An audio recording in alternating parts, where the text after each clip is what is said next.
the Bhagavad Gita. And I mentioned earlier on that the Bhagavad Gita, chapter 2 is the longest chapter in the Bhagavad Gita, and there are different aspects of this chapter, but basically it's like a summary of the whole of the Bhagavad Gita.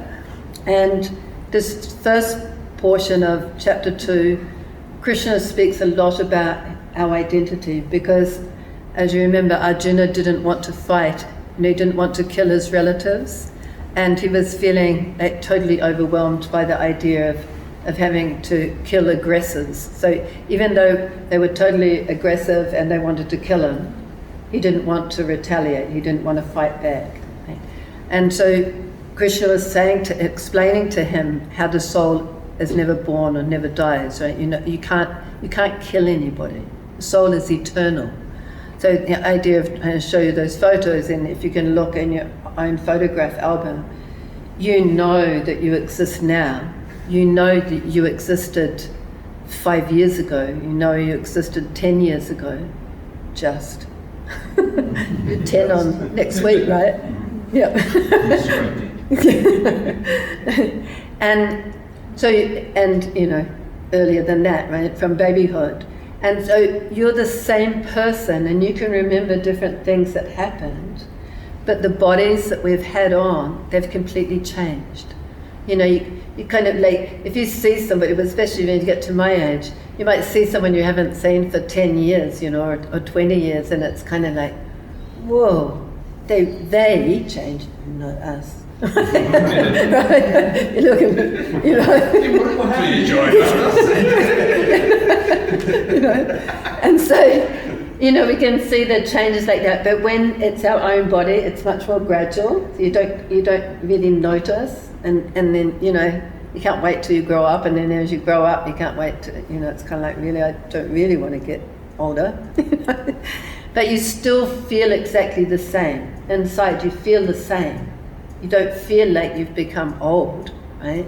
You just feel the same person, because the living being is an eternal spiritual spark of the Supreme Person.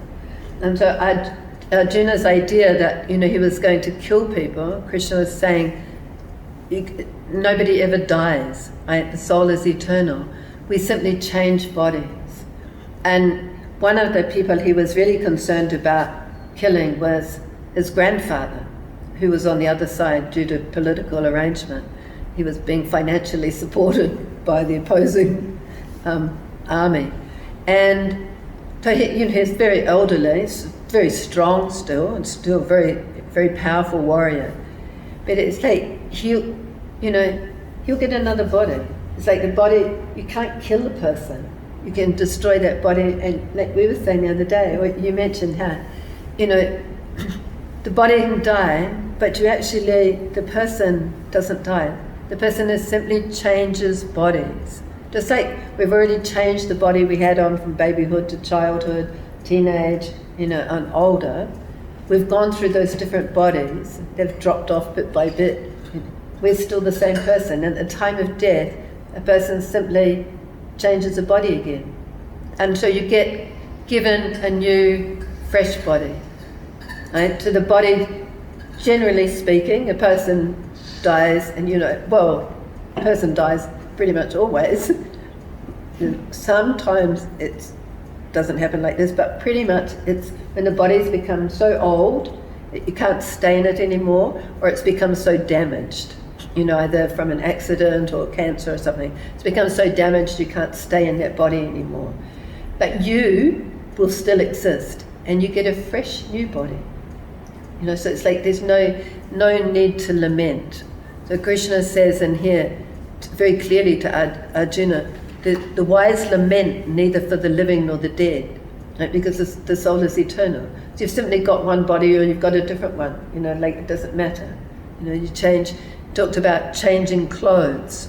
A person gives up one body and changes bodies. And so generally, in the old days, people used to, when their clothes got so worn out, they got rid of them. Nowadays, people get rid of them before they get worn out. But the old system was, you know, when your clothes were worn out, you changed them. And so it's like that with the bodies. The bodies get old, and it gets changed to a new body. So at this point, do you have any questions about that?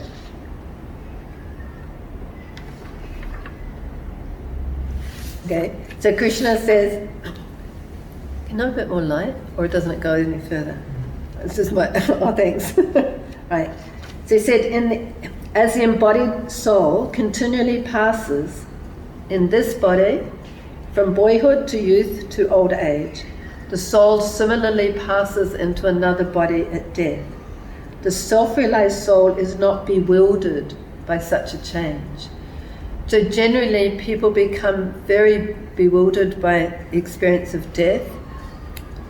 Sometimes the person who's dying is very bewildered, they don't know what's going on, and completely freaked out because it's like, what's happening? They're very bewildered by it, and sometimes it can be the relatives that are really bewildered, it's like, what is happening? They can't deal with it, can't cope with the whole thing, because people haven't learned that the body and the person are two different things. So you've been relating to a person, but that person is not that body, but we think of the person as being that body. Does that make sense? So, I look at you and I think, you're female, right? No, that's a female body. But do you understand what I mean? And so we relate to the body and not to the person. And so people become bewildered. It's like they've died. Well, no, the body's still there, Well, but they're not there. So we were talking about how in the court, if someone murdered somebody, you could say, no, I haven't killed them. They're still there. But I punctured their body. Okay, assault. Right? You can't say I murdered them because the person's still there. Because in material science they say that there's no different. That the body is the person. Right? It's material science. They say there's no soul because I can't see it. So Krishna says that the soul is so small. We talked about that earlier, that the influence of the soul spreads throughout the body, and so if you touch, like if I was to pinch your toe, right, the tip of your toe, you would feel it, yeah? And if I pulled a little strand of hair, you would feel it. Not the hair, but it's where it attaches. You would feel it, right? Your brother probably does that to you. Yeah.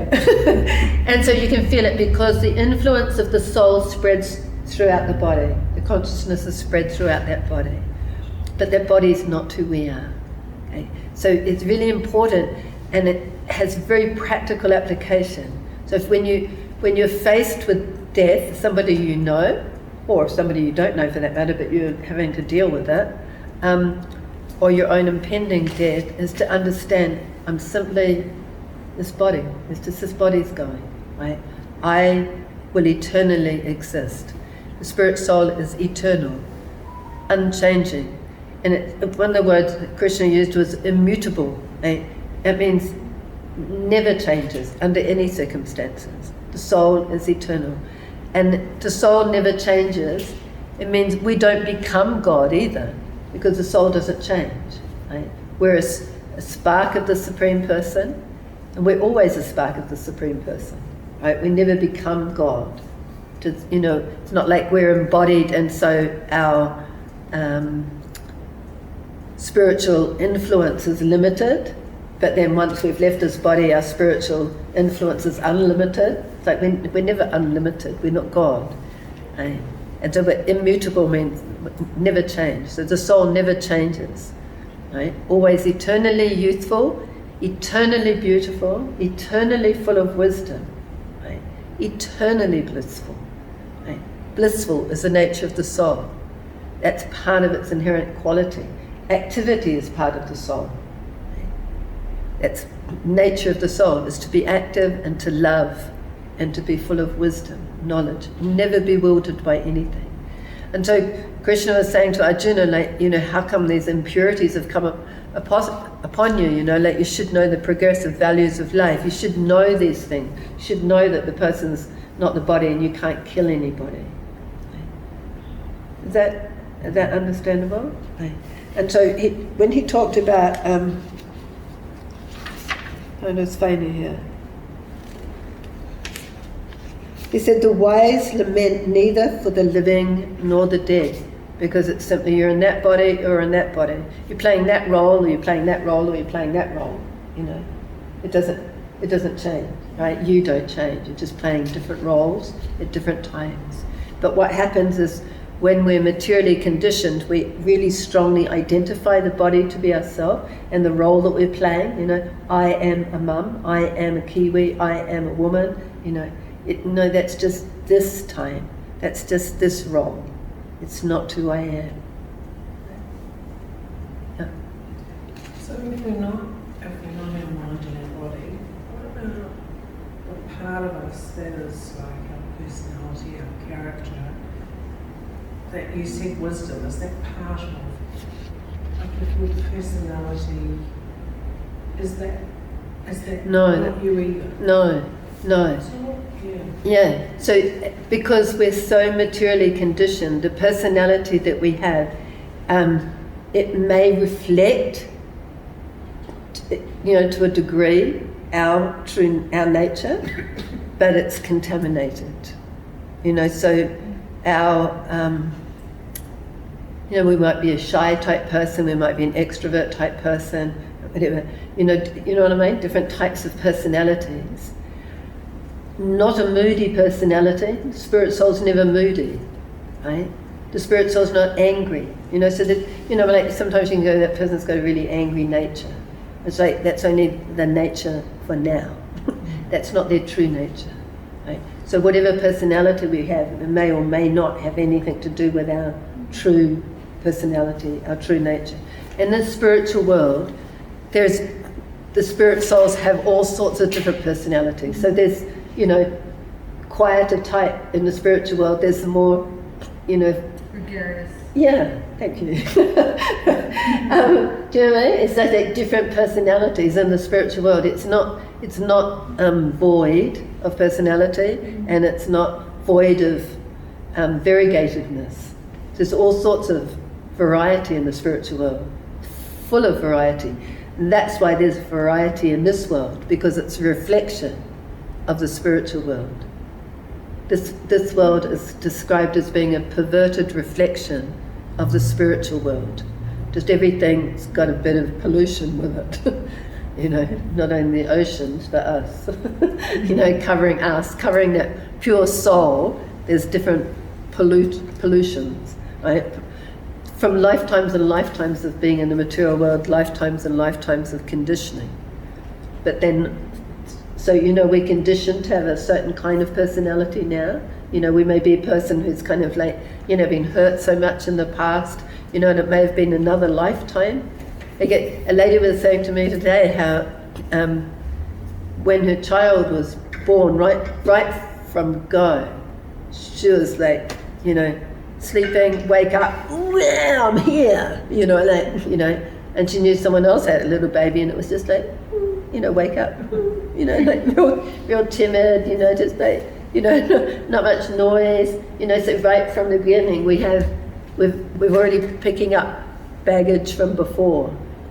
So that type of personality is not necessarily who we are, but it's conditioning from before. Yeah, it's just are you baggage. saying then that baggage is, that soul, whatever baggage it acquires in its lifetime, takes it on to the next? Yep.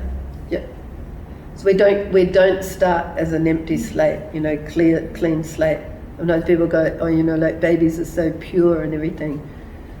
It'll gradually manifest that not so.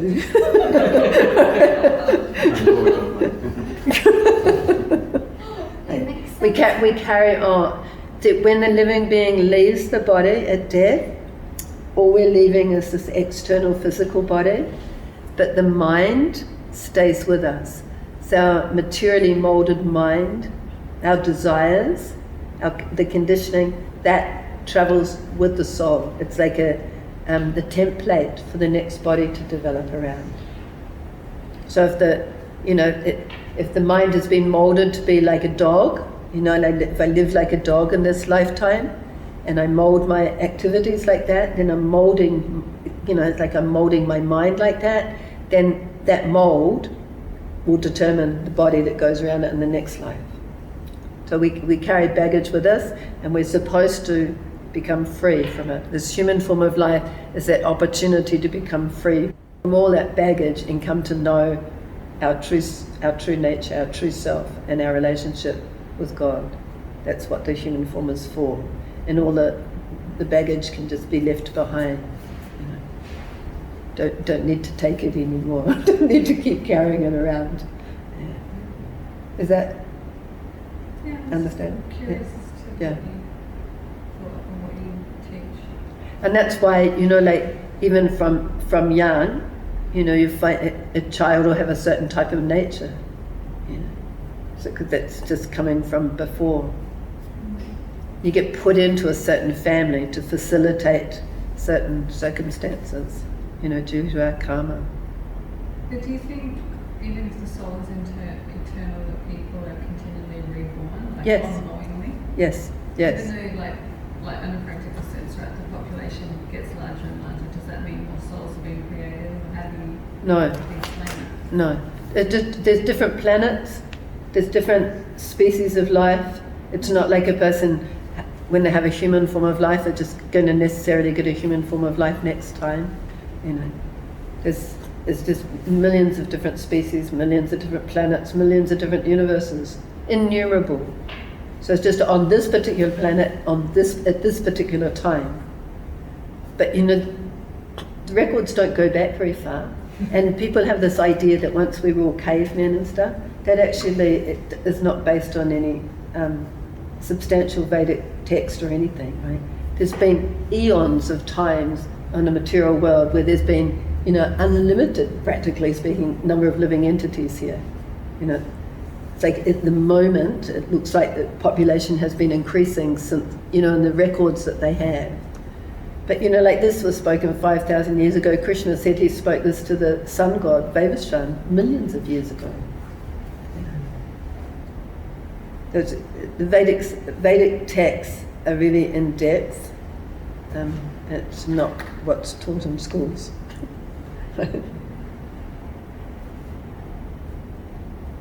Any other questions?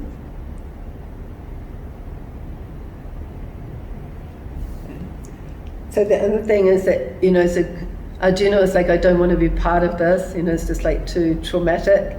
And so Krishna said to him, the non-permanent appearance of happiness and distress are like the seasons. Summer and winter seasons come and they go, happiness and distress comes and goes. And they arise from sense perception. And one must learn to tolerate them without being disturbed. So he was in a situation that he found intolerable, right, that he found so distressing. I don't want to be part of this battle. Other situations of like, oh, this is really happy situation. And so basically we go up and down in life, oh, this is a wonderful situation. Oh, this is a terrible situation.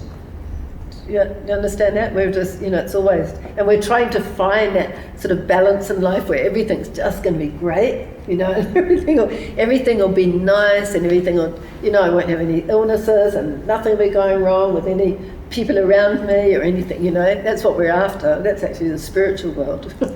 Then in the material world, things change up and down, up and down. And so we learn a person, the more we become spiritually enlightened, the more we understand, okay? These things come and go. Happiness comes, unhappiness comes. They just come and they go, they come and they go. And learn how to just continue on knowing I am an eternal spirit soul. I'm not this body, I'm not all these circumstances, they're happening around me. They're not actually happening to me. I am an eternal spirit soul. I am actually untouched by the ups and downs of this material world. Ups and downs of brothers, sisters, right? So good things, bad things, they'll come and they'll go. Circumstances, sometimes they're good, sometimes they're bad. I remember seeing a movie, I think it was called, my daughter showed it to me, we watched it on Netflix, called Impossible. Did anyone ever see that? It was a family having this really awesome holiday. It was based on a true story. They were real people. They weren't the real actors, but they were on holiday in Thailand, I think it was. And in this beautiful resort, and it's when the tsunami came, right? And it just came crashing over. I realised partway through I was just like this the whole time, And so you went from this really happy situation to just the most heaviest, horrendous situation. They all actually found each other, which was impossible. Water was just pounding with just unbelievable scenes. Unbelievable, horrific. Because when the water's, it's just churning up everything, every boat, piece of glass, everything. So you're in the water and just getting smashed and ripped and shredded and everything, right? So happiness. This great holiday, we're having a wonderful time. Tragedy. Right? So that's life in the material world, up and down, up and down. So Krishna says, learn to tolerate it without being disturbed. It's not actually happening to the soul. It's getting late. Didn't cover much.